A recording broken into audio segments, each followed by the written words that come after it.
മക്കൾസ്, welcome back to Xylem, welcome back to Hindi. മക്കളെ, ബാബു സാറാണ്. എല്ലാവർക്കും +1 ഹിന്ദിയുടെ പുതിയൊരു വീഡിയോയിലേക്ക് സ്വാഗതം. മക്കളെ, നമുക്ക് പരീക്ഷ വരാൻ പോവുകയാണ്. ഹാഫ് ഇയർലി എക്സാമിനേഷന് നമുക്ക് പഠിക്കാനുള്ളത് 2 യൂണിറ്റ് ആണ്. അതായത് രണ്ടാമത്തെ യൂണിറ്റ് ചാന്ദ് സിതാര എന്ന് പറയുന്ന യൂണിറ്റും അതുപോലെ തന്നെ മൂന്നാമത്തെ യൂണിറ്റ് ജാൻ പഹച്ചാൻ എന്ന് പറയുന്ന യൂണിറ്റുമാണ് നമുക്ക് പഠിക്കേണ്ടത്. അതിലുള്ള മുഴുവൻ പാഠങ്ങളും പഠിക്കണം. കൂടാതെ നമ്മുടെ ആദ്യത്തെ യൂണിറ്റിലെ പാഠഭാഗങ്ങളിൽ നിന്നും നമുക്ക് ചോദ്യങ്ങൾ വരും. അത് നമ്മൾ കൃത്യമായിട്ട് പഠിക്കണം. നമുക്ക് രണ്ടാമത്തെ യൂണിറ്റിലെ നമുക്ക് ആദ്യത്തെ പാഠം വരുന്നത് ദോഹയാണ്. രണ്ടാമത്തെ യൂണിറ്റിലെ ആദ്യത്തെ പാഠം വരുന്നത് കബീർദാസ് ജിയുടെ ദോഹയാണ്. ഇവിടെ നമുക്ക് നിങ്ങൾ നോക്ക്, 5 ദോഹകൾ കൊടുത്തിട്ടുണ്ട്. ഈ ദോഹയുമായി ബന്ധപ്പെട്ട എങ്ങനെയാണ് ചോദ്യങ്ങൾ വരിക എന്നാണ്. ദോഹ നോക്കൂ, 2 വരി ദോഹ നിങ്ങൾ തന്നതിന് ശേഷം അതുമായി ബന്ധപ്പെട്ട് 4 മാർക്കിന്റെ ചോദ്യമാണ് സ്വാഭാവികമായിട്ട് വരല്. 4 മാർക്കിന്റെ ചോദ്യം. പിന്നെ 1 മാർക്കിന്റെ അതിന്റെ തത്വം എഴുതാൻ വേണ്ടി ചോദിക്കാറുണ്ട്. അപ്പൊ 4 മാർക്കിന്റെ ചോദ്യമോ അല്ലെങ്കിൽ 1 മാർക്കിന്റെ ചോദ്യമോ ആണ് ദോഹയിൽ നിന്ന് വരിക. ദോഹയുടെ വരികൾ നമുക്ക് നോക്കാം. എന്നിട്ട് ഓരോന്നിന്റെ ആശയവും അതുപോലെ തന്നെ തത്വവും നമുക്കൊന്ന് പഠിക്കാം. ഒന്നാമത്തെ ദോഹ നോക്കൂ. ബുരാജോ ദേക്കൻ മേ ചല, ബുരാജോ ദേക്കൻ മേ ചല. കുറ്റങ്ങളും ചീത്തയും കണ്ടുപിടിക്കാൻ വേണ്ടി ഞാൻ ഇറങ്ങി പുറപ്പെട്ടു. ബുരാന മിലിയാക്കുയി, ആരിലും കുറ്റവും കുറവും എനിക്ക് കണ്ടെത്താൻ പറ്റിയില്ല. ജോ ദിൽ ഖോജോ അപ്പന, അവസാനം ഞാൻ എന്റെ മനസ്സിലേക്ക് ഒന്ന് തിരിഞ്ഞു നോക്കി. മുജ്സാ ബുരാന കുയി, എന്നേക്കാൾ മോശമായ ചിന്തയും പ്രവൃത്തിയുള്ളവർ വേറെ ആരോ ഉണ്ടോ എന്ന്, വേറെ ആരും ഇല്ല എന്ന് എനിക്ക് ബോധ്യപ്പെട്ടു എന്നാണ്. അതായത് ബുരാജോ ദ്വേക്കൻ മേ ചല, ഞാൻ കുറ്റങ്ങൾ കണ്ടുപിടിക്കാൻ നടന്നു. ബുരാന മിലിയ കോയി, എനിക്ക് കുറ്റങ്ങൾ കണ്ടെത്താൻ സാധിച്ചില്ല. ജോ ദിൽ ഖോജോം അപ്പന, ഞാൻ എന്റെ ഹൃദയത്തിലേക്ക് എപ്പോഴാണ് നോക്കിയത്.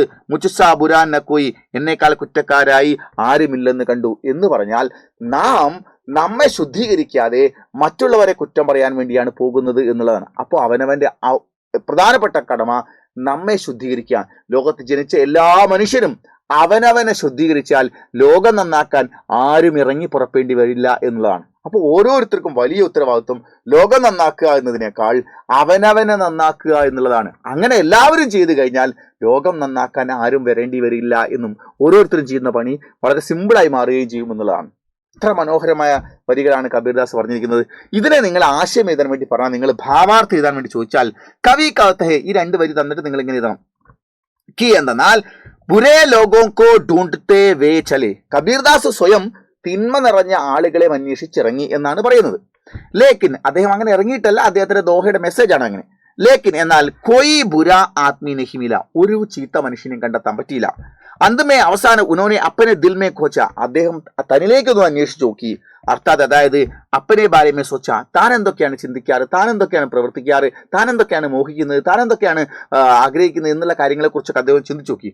തവ സമച്ചില്ല, അപ്പോൾ അദ്ദേഹത്തിന് മനസ്സിലായി കി എന്നാൽ അപ്പനെ സമാൻ ബുര ദൂസരാ കൊയ് നഹി, തന്നെ പോലെ ബുര മോശമായ ദൂസര മറ്റൊരാൾ നഹീഹ ഇല്ല എന്ന് മനസ്സിലാക്കി. കവി ക മത്ലബ് യഹേ, കവി ഇത് നമ്മളെ ഓർമ്മിപ്പിക്കുന്നത് എങ്ങനെയാണ്. കി ദൂസരോ കി ബുരായിയോ പർ, മറ്റുള്ളവരുടെ തിന്മയെക്കുറിച്ച് ധ്യാൻ ദേനേക്ക് പഹലെ, ശ്രദ്ധ നടത്തുന്നതിന് മുൻപ് അപ്പനെ ആപ്പു തന്നെത്താനെ സുധാരണ ജറൂരിഹേ, പരിഷ്കരിക്കേണ്ടതാണ് അത്യാവശ്യം. ഇതാണ് 4 മാർക്കിന് നിങ്ങൾ എഴുതേണ്ടെന്ന ഭാവാർത്ഥം. ഇനി ഇതൊരു മാർക്കിന് ഈ 2 വരി ദോഹ തന്നിട്ട് അതിന്റെ തത്വ ക്യാഹെ എന്ന് ചോദിച്ചാൽ തത്വം 1 വാക്യത്തിലാണ് നമ്മൾ എഴുതേണ്ടത്. അപ്പനെ ആപ്പുക്കോ പഹച്ചാനെ വാല ഹി സച്ചാജ്ഞാനി ഹേ, അപ്പനെ ആപ്പുക്കോ തന്നെ പഹച്ചാനെ വാല തിരിച്ചറിയുന്നവനാണ് സച്ചാജ്ഞാനി, യഥാർത്ഥമായ ജ്ഞാനി എന്ന് നമ്മൾ പറയും. കൃത്യമായ പ്രൊനൗൺസിയേഷൻ അങ്ങനെയാണ്, യഥാർത്ഥമായ ജ്ഞാനി എന്ന് പറഞ്ഞാൽ അവനവന്റെ തെറ്റും കുറവുകളും മനസ്സിലാക്കി കൃത്യത ഇരുത്തുന്ന മനുഷ്യനാണ് ഏറ്റവും അറിവുള്ള മനുഷ്യൻ എന്നാണ് ഇതിന്റെ തത്വം. ഓക്കെ, ഇനി നമ്മളോട് പറയുന്നത് രണ്ടാമത്തെ ദോഹയ ചോദിച്ചതെങ്കിലോ അതെങ്ങനെയാണ്. ലഘുദാസെ പ്രഭുദാബിലെ, ലഘുദാസെ വിനയത്തിലാണ് നമുക്ക് പ്രഭുവിനെ കിട്ടുക. ആരാണോ വിനയമുള്ളവൻ അവനെ മാത്രമേ പ്രഭുവിൽ നിന്ന് അനുഗ്രഹം ഉണ്ടാവുകയുള്ളൂ. പ്രഭുദാസെ പ്രഭുദൂരി, ആരാണോ പ്രഭുത്വം കൊണ്ട് നടക്കുന്നത് അവനിൽ നിന്ന് യഥാർത്ഥ പ്രഭു ദൂരെ പോവുകയും ചെയ്യും. ചീണ്ടിയിലെ ശക്കർ ചലി, നിങ്ങൾ ഉറുമ്പിനെ നോക്കൂ, കുഞ്ഞു ഉറുമ്പിനെ നോക്കൂ, അതിനേക്കാൾ അതിന്റെ 10 ഇരട്ടി വാല വരെയുള്ള ശർക്കര കഷ്ണങ്ങൾ തലയിൽ ഉയർത്തി അത് പോകും. എന്നാൽ വലിയ ഭാരമെടുക്കാൻ കഴിവുള്ള കരയിലെ ഏറ്റവും വലിയ ജീവിയായ ഹാത്തി കെ സിർദൂലി, ആനയുടെ തലയിൽ ആനയുടെ 10 ഇരട്ടി വലുപ്പമുള്ള മധുരവും കൊണ്ടല്ല പോകുന്നത്. ആന എപ്പോഴും കുളി കഴിഞ്ഞ് പോവുകയാണെങ്കിൽ പോലും ആന ചളിയാണ് വാരി തലയിൽ ഇടുന്നത് എന്നാണ്. അപ്പോ ഇവിടെ എന്താണ് പറഞ്ഞതിന്റെ അർത്ഥം. ലഘുദാസേ പ്രഭുദാമിലേ, വിനയത്തിലാണ് ദൈവികതയുള്ളത്. ഉറുമ്പിനോട് സാമ്യപ്പെടുത്തിയിരിക്കുന്നു. പ്രഭുദാസേ പ്രഭുദൂരി, അഹങ്കാരത്തിൽ നിന്ന് ദൈവം ദൂരെ അകലുന്നു എന്ന് പറഞ്ഞാൽ വലിയ ആനയുടെ മേൽ ആന ചളിയിട്ട് പോകുന്നു, ചെറിയ ഉറുമ്പാകട്ടെ മധുരം കൊണ്ടുപോകുന്നു. ചേണ്ടിയിലെ ശക്കർ ചലി, ഉറുമ്പുകൾ മധുരം കണ്ടാൽ അത് കൊണ്ടുപോകും. ഹാത്തി കെ സിർദൂലി, എന്നാൽ ആനയോ തലയിൽ പൊടിയാണ്, ചെളികളും മണ്ണും ഒക്കെയാണ് വാരിയിട്ടാണ് പോകുന്നത്. ഓക്കെ, അതിന് സത്യത്തിൽ ചൂടെടുത്തുകൊണ്ടാണ്, ശരീരത്തിന് ഉഷ്ണമുള്ളത് കൊണ്ടൊക്കെയാണ്. പക്ഷെ ഒരു ഉദാഹരണം അദ്ദേഹം പറഞ്ഞിരിക്കുകയാണ്. ചെറിയ ജീവി മധുരം കൊണ്ടുപോകുന്നു, വലിയ ജീവി ചളിയും കൊണ്ടുപോകുന്നു. ഓക്കെ, അപ്പോ ഈ ചെറിയ ജീവി എന്ന് പറയുന്നത് വിനയത്തെയും വലിയ ജീവി എന്നതിനെ അഹങ്കാരത്തെയുമാണ് കൊണ്ട് പറയുന്നത്. എന്നാൽ നിങ്ങൾ ഉറുമ്പിനെ കാണാനും ആനയെ കാണാനും അല്ല പോവേണ്ടത്. ആ രണ്ട് ഉദാഹരണം വെച്ചിട്ട് രണ്ടു മനുഷ്യന്മാരെ തന്നെയാണ്, വിനയമുള്ള മനുഷ്യനെയും അഹങ്കാരമുള്ള മനുഷ്യനെയാണ്. വിനയമുള്ള മനുഷ്യനെ വിനയത്തെ ഉപമിക്കാൻ വേണ്ടി ഉറുമ്പിനെയും, അഹങ്കാരമുള്ള മനുഷ്യനെ അഹങ്കാരത്തെ ഉപയോഗിക്കാൻ ആനയെ സൂചിപ്പിച്ചു എന്ന് മാത്രം. ഓക്കെ, വിനയമുള്ളവൻ ഐശ്വര്യം ഉണ്ടാവും എന്നുള്ളത് ഉറുമ്പ് കൊണ്ടുവന്ന മധുരത്തെയും, അഹങ്കാരമുള്ളവന് അവൻ ദുഷിച്ചു പോവുകയുള്ളൂ എന്ന് പറയാൻ വേണ്ടി ആനയുടെ ശരീരത്തിന് മുകളിലുള്ള ചളിയുമാണ് ഇവിടെ പറഞ്ഞിരിക്കുന്നത്. ഓക്കെ, ഈ ദോഹ നമുക്ക് തന്നിട്ട് അതിന്റെ നമ്മളോട് ഭാവാർത്ഥം എഴുതാൻ വേണ്ടി ചോദിച്ചാൽ 4 മാർക്കിന് ചോദിച്ചാൽ നിങ്ങൾ ഇങ്ങനെ എഴുതേണ്ടത് ഭാവാർത്ഥ്.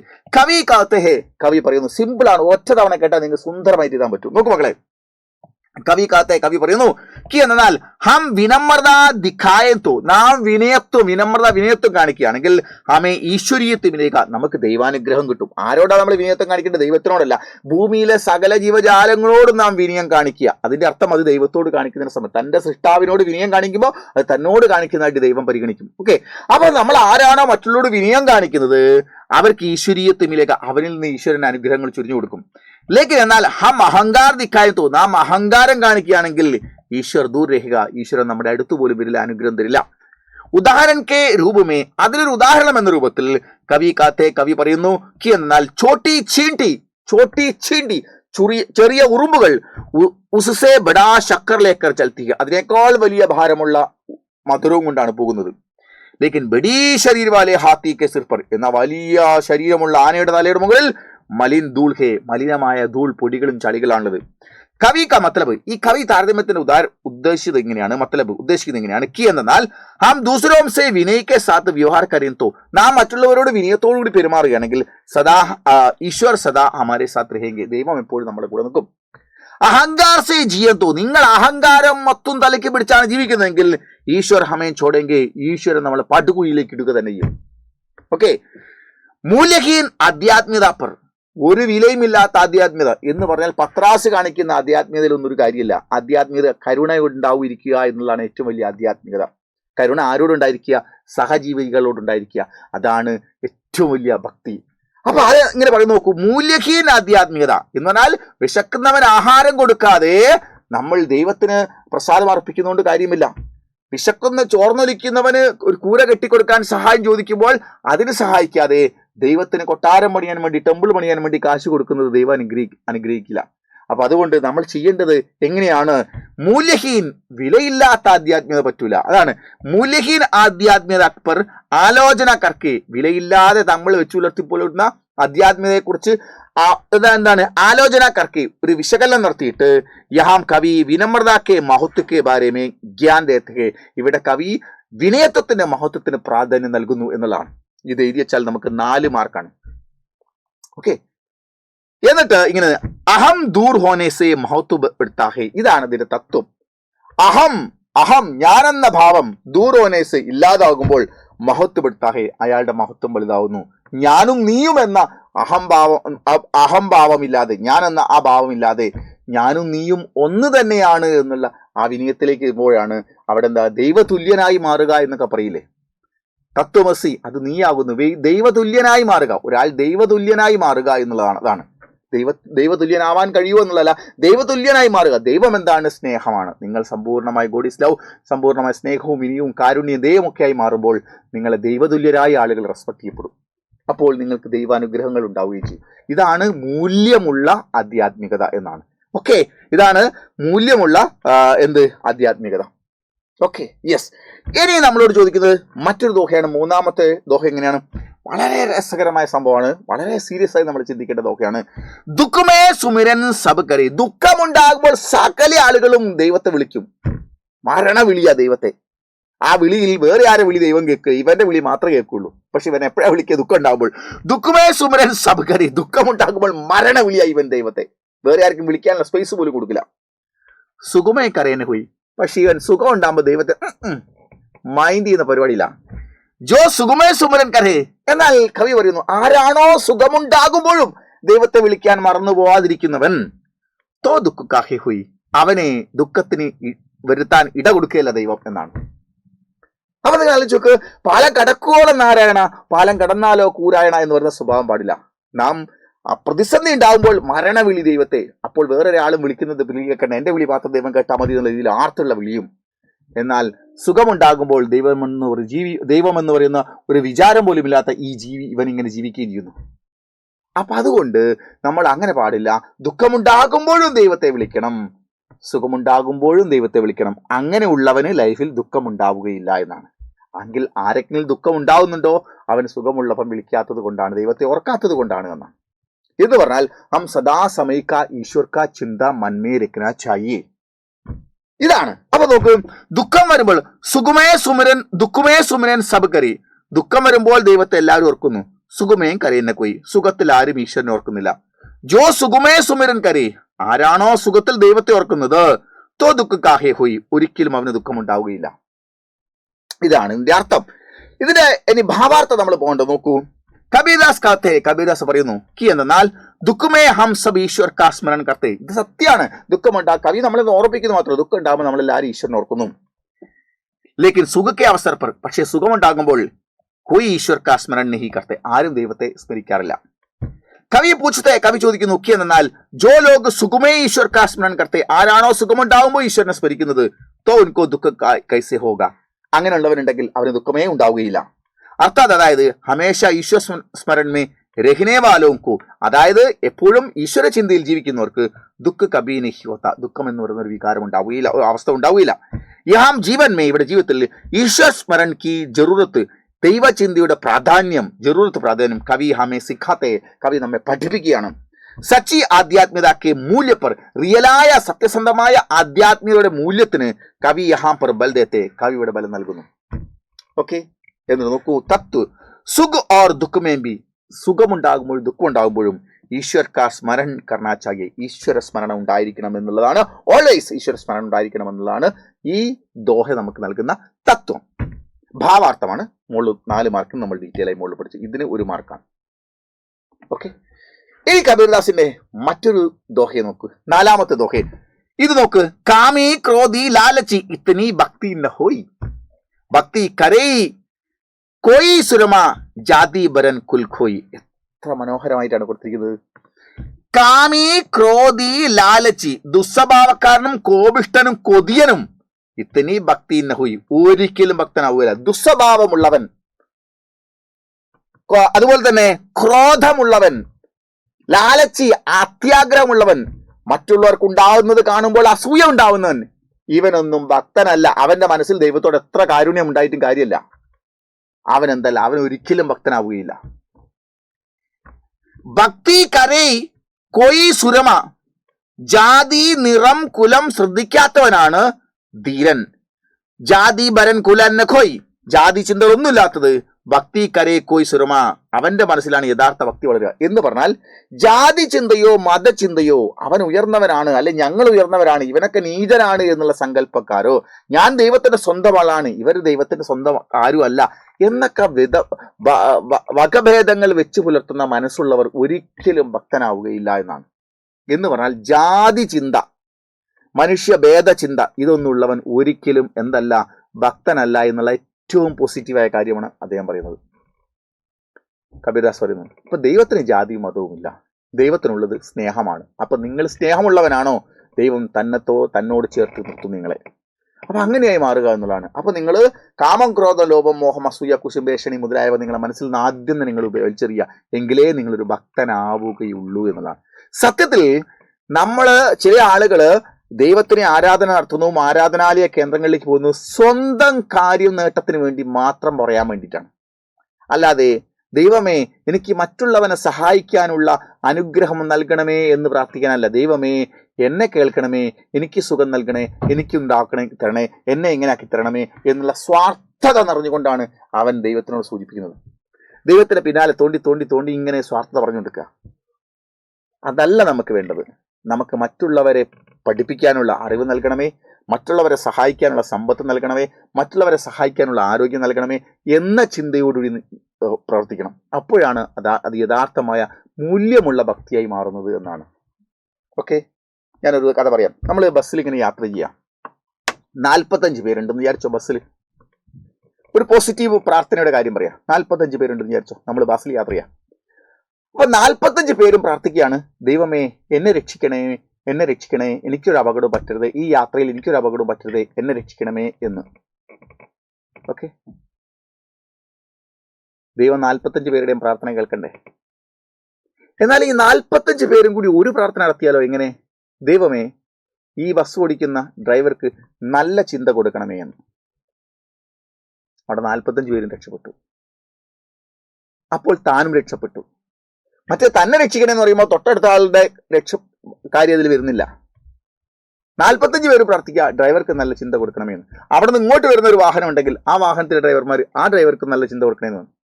2 കാര്യം നോക്കിയാൽ മതി, 90 പേര് രക്ഷപ്പെട്ടു അല്ലേ? അപ്പൊ നമ്മൾ അങ്ങനെയുള്ള ചിന്തകളാണ് വേണ്ടത്. ഈ പ്രാർത്ഥനകൾ ഇങ്ങനെയാണോ വരുന്നതെന്ന് ദൈവം ചിന്തിക്കും. ഓക്കെ, അല്ലാതെ സ്വാർത്ഥ നിറഞ്ഞതാണോ? അപ്പൊ അതുകൊണ്ട് കാമം, ക്രോധം, ലോഭം, മോഹം, അസൂയ, കുശുമ്പ്, ഏഷണി മുതലായവ വെച്ചു പുലർത്തിക്കൊണ്ട് ആരാധന നടത്തിയാൽ ആ ആരാധന അവനെ ഭക്തനായി കാണാൻ കഴിയുകയില്ല, ദൈവം കാണുകയുമില്ല എന്നുള്ള വലിയ സന്ദേശമാണ് നമ്മളോട് ദൈവം കബീർദാസ് ദൈവചിന്തയെക്കുറിച്ച് നമ്മളോട് പറയുന്നത്. ഓക്കെ, ഇതിന്റെ ഭാവാർത്ഥം എങ്ങനെയാണ്? कामी क्रोधी लालची लोगों में भक्ति नहीं होती. कामम क्रोधम लोगम मोहम असूया कुशुंब ഏഷണിയുള്ളവരിൽ ഭക്തിയില്ല. लेकिन जाति वर्ण और कुल के परे, जाति वर्णम कुलം എന്നിവയ്ക്ക് അപ്പുറത്ത് लोगों से समभाव में व्यवहार करने वाला, ലോക ജനങ്ങളോട് സമഭാവനയോട് ഭാവന വെച്ച് പുലർത്തുന്ന शूर के ധീരന്റെ മനസ്സിൽ മന്മേ സച്ചി ഭക്തി होती है.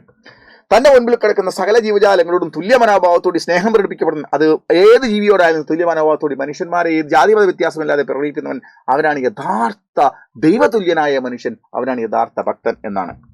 ഭക്തി മേ ഹൃദയ കി പവിത്രത ഔർ സമഭാവന ജാഗനെ വാലി യേ പങ്ക്തിയാം. ഭക്തിയിൽ ഹൃദയ കി പവിത്രത, ഹൃദയത്തിന്റെ ശുദ്ധിക്ക് പ്രാധാന്യമുണ്ട് എന്നും, സമാനത ജാഗനെ വാലി, എല്ലാ ജീവജാലങ്ങളും സമാനത വേണമെന്നുള്ള മെസ്സേജ് നൽകുന്ന യേ പങ്ക്തിയാം ദ്വാര, ഈ വരികൾ ദ്വാര വഴി കവി മൂല്യഹീൻ ഓർ മൂല്യമില്ലാത്തതും കപട ധാർമ്മികത അപ്പർ, കപടത്വം നിറഞ്ഞ മതചിന്തകളും അതുപോലെ തന്നെ ധർമ്മചിന്തകളെ കുറിച്ചും യാം ആലോചന കർത്ത ഇവിടെ നമ്മളെ ബോധ്യപ്പെടുത്തുകയാണ് ചെയ്യുന്നത്. ഇതാണ് 4 മാർക്കിന്റെ ഭാവാർത്ഥം. അതാണ് കാമി ക്രോധി ലാലിച്ചി എന്ന് പറയുന്ന ഈ വരി നമ്മളോട് ചോദിച്ചാൽ ഇത്തനി ഭക്തി നഹോയ്, ഭക്തി കരേ കോയ് സുരമ ജാതി വരൻ കുൽ ഖോയ് എന്ന് ചോദിച്ചാൽ 4 മാർക്കിന്റെ ഭാവാർത്ഥം നമ്മൾ ഇങ്ങനെയാണ് എഴുതേണ്ടത്. എന്നാൽ 1 മാർക്കിന്റെ തത്വം ചോദിച്ചാൽ സമഭാവ് സച്ച ആദ്മി കാ ലക്ഷണക്കെ, സമഭാവനയാണ് ഒരു നല്ല മനുഷ്യന്റെ ലക്ഷണം എന്നുള്ള തത്വമാണ് ഇതിനകത്ത്. 5ാമത്തെ ദോഹ നമ്മൾ ഉറപ്പാണ്, ദോഹയിൽ നിങ്ങൾക്ക് 4 മാർക്ക് ചോദിക്കും, യാതൊരു സംശയവും വേണ്ട. ചിലപ്പോൾ 5 മാർക്കിന്റെ ചോദിക്കാറുണ്ട്, 1 മാർക്കിന്റെ തത്വം ചോദിക്കാറുണ്ട്. അത് 1 മാർക്കിന്റെ തത്വം എവിടെ നമ്മൾ വേറെ എവിടെയെങ്കിലും 1 മാർക്കിന്റെ ക്വസ്റ്റ്യൻ ഏരിയയിലാണ് ചോദിക്കുക. ഓക്കെ, 5ാമത്തെ ചോദ്യം സായി ഇത്തനാ ദീജിയെ. നമ്മൾ നേരത്തെ പറഞ്ഞു ജാമേ കുടുംബ ബസായി മേബി ഭൂക്കാനരക്കും സാധുന്ന ഭൂക്കാ ജായി. എത്ര കിട്ടിയാലും ആർത്തി മാറാത്ത, വീണ്ടും വീണ്ടും തനിക്ക് തന്നെ തരണമെന്ന് ദൈവത്തോട് പ്രാർത്ഥിക്കാൻ പോകുന്ന മനുഷ്യന്മാരോടുള്ള ഒരു സൂചനയാണെന്ത്? സായി ഇത്തനാ ദീജിയെ. സായി എന്ന് ഉദ്ദേശിച്ച ദൈവം എന്നാണ്. സായി ഇത്തനാ ദീജിയെ, ദൈവമേ നീ ഇത്ര മാത്രം തരൂ. എന്ത്? ജാമേ കുടുംബസമായി, എന്റെ കുടുംബത്തെ പോറ്റാനുള്ള ദൈവമേ, എന്റെ കുടുംബത്തെ പോറ്റാനുള്ളത് എനിക്ക് നീ തരണമേ. മേബി ബൂക്കാനർഹും, അത് മാത്രം നീ എനിക്ക് തന്നയാൽ മതി. അങ്ങനെ വരുമ്പോൾ മേബി ബൂക്കാനർഹും, എനിക്കും സൽസ്വഭാവിക്കും വിശക്കാതിരിക്കാൻ സാധുന്ന ബുക്കാജായി, മാത്രമുള്ളത് നീ എനിക്ക് നൽകിയാൽ മതി എന്ന് പറഞ്ഞാൽ നീ എനിക്കും എൻ്റെ കുടുംബത്തിനും നൽകുന്നത് പോലെ തന്നെ സാധുവിനും കൊടുക്കാൻ വേണ്ടിയുള്ളത് നീക്ക് തരണമേ എന്ന് പറഞ്ഞാൽ അതിൻ്റെ അപ്പുറം എനിക്ക് ഒന്നും മിച്ചം വേണ്ട എന്ന് പറഞ്ഞാൽ എന്നെ പോറ്റാനും എൻ്റെ കുടുംബം പോറ്റാനും ഒപ്പം വിശക്കുന്നവൻ ആരാണോ എൻ്റെ മുന്നിൽ വന്ന് പെടുന്നത് അവർക്കും കൂടി കൊടുക്കാനുള്ളത് നീ എനിക്ക് തരണമേ ദൈവമേ എന്നാണ് യഥാർത്ഥ പ്രാർത്ഥന വേണ്ടത്. ഇതിലധികം നമുക്കൊന്നും വേണ്ടതില്ല എന്നാണ്. നമ്മൾ 100 തലമുറയ്ക്കുള്ളത് ഉണ്ടാക്കി വെച്ചാൽ പോലും പിന്നെ നമുക്ക് പ്രാർത്ഥനയാണ് അല്ലേ? അങ്ങനെ പാടില്ല. നമുക്ക് നല്ല ആരോഗ്യം, നല്ല ചിന്ത, നമുക്ക് ജീവിച്ചു പോകാനാവശ്യമായ വരുമാനം, സമ്പത്ത് ഉണ്ടാക്കാൻ ദൈവത്തോട് പ്രാർത്ഥിക്കുക. അതൊപ്പം നമ്മളെ മുൻപിൽ വന്ന് നിൽക്കുന്നവർ കൂടി നൽകാനുള്ളതാണ് എന്നുള്ള ബോധ്യം നമുക്ക് വേണം. അവർക്കൂടി വേണ്ടിയാണ് നമ്മൾ പറയുന്നത്. ഇങ്ങനെയാണ് നാം പ്രാർത്ഥിക്കേണ്ടത് എന്നുള്ള സന്ദേശമാണ് നമുക്ക് ഈ ദോഹയിലൂടെ പറയുന്നത്. ഇതിന്റെ ഭാവാർത്ഥം ചോദിച്ചാൽ കബീർദാസ് ഈശ്വർ പ്രാർത്ഥന കർത്തേ, കബീർദാസ് ദൈവത്തോട് ചോദിക്കുന്നുണ്ട് എങ്ങനെ? ഹേ ഈശ്വർ, അല്ലയോ ദൈവമേ, ആപ്പ് ഹമേ ഇത്തനാ ധൻ ദീജിയെ, നിങ്ങൾ എനിക്ക് ഇത്രയും സമ്പത്ത് തരണം. കി ജിസ്മേ അപ്പനെ കുടുംബക്കോ ഹം സംരക്ഷൺ കർ സകെ, എനിക്ക് എൻ്റെ കുടുംബത്തെ സംരക്ഷിക്കാൻ നടത്തണം, അതിന് മാത്രമുള്ള സമ്പത്ത് തരണം. കബീർദാസ് ये भी प्रार्थना करते കൂടെ അദ്ദേഹം ഇതോട് പ്രാർത്ഥിക്കുന്നു कि हे भगवान അല്ലയോ ദൈവമേ आपका आशीर्वाद हो कि താങ്കൾ ആശീർവാദം ഉണ്ടാകുകയാണെങ്കിൽ സാധു ലോകമായി ബൂക്കാൻ ചായേ സാധുക്കളായ ഭക്തന്മാർ സാധു എന്ന് പറഞ്ഞ സന്യാസികളാണ് ഉദ്ദേശിച്ചത് സത്യരായ അവരും കൂടി വിശക്കാതിരിക്കും എന്റെ അടുത്ത് ഏൽപ്പിക്കുകയാണെങ്കിൽ ഞാൻ അവർക്ക് ഭക്ഷണം കൊണ്ട് കൊടുക്കും ഓർ ജായേം മേം ബി ബൂക്കാൻ ജായി ഞാനും വിശക്കാതിരിക്കും ദൂസരോം കി കഷ്ടതാം പർ ധ്യാൻ രഖ്നെ കെ ലിയെ ഇവിടെ മറ്റുള്ളവരുടെ കഷ്ടപ്പാടിന് ശ്രദ്ധ വെക്കാൻ വേണ്ടിയിട്ടും കവി അമേ യഹാം ബദാത്തെ കവി ഇവിടെ നമ്മളോട് പറയുന്നു ധനാർജൻ കെ പീച്ചെ ധനത്തിന് പിന്നാലെ ധനം സമ്പാദിക്കണം എന്നുള്ള ഉദ്ദേശം വെച്ച് പിന്നാലെ ദൗഡ്നെ വാലോക്കി ഓടുന്നവരുടെ ആലോചന ചിന്ത ഈ കവി യഹാം പർ കർത്തെ കവി ഇവിടെ നടത്തുന്നു സമ്പത്ത് വാരിക്കൂട്ടണമെന്ന് ആഗ്രഹിച്ചുകൊണ്ട് ഓടിക്കൂടുന്ന ചതിയും വഞ്ചനയും കാണിച്ചിട്ടാണെങ്കിലും സമ്പത്ത് ഉണ്ടാക്കണമെന്ന് ചിന്തിച്ചിറങ്ങി പുറപ്പെടുന്ന ആളുകൾക്ക് ഹേ മനുഷ്യ നീ ഒന്ന് നിൽക്കൂ ഇത്രമാത്രം മതി എന്നുള്ള പവിത്രമായ സന്ദേശമാണ് കബീർദാസ് ഈ ദോഹയിലൂടെ നൽകുന്നത്. ഇതാണ് ഇതിന്റെ 4 മാർക്കിന്റെ നമ്മളോട് ഭാവാർത്ഥം ചോദിച്ചാൽ ഇതുണ്ട്.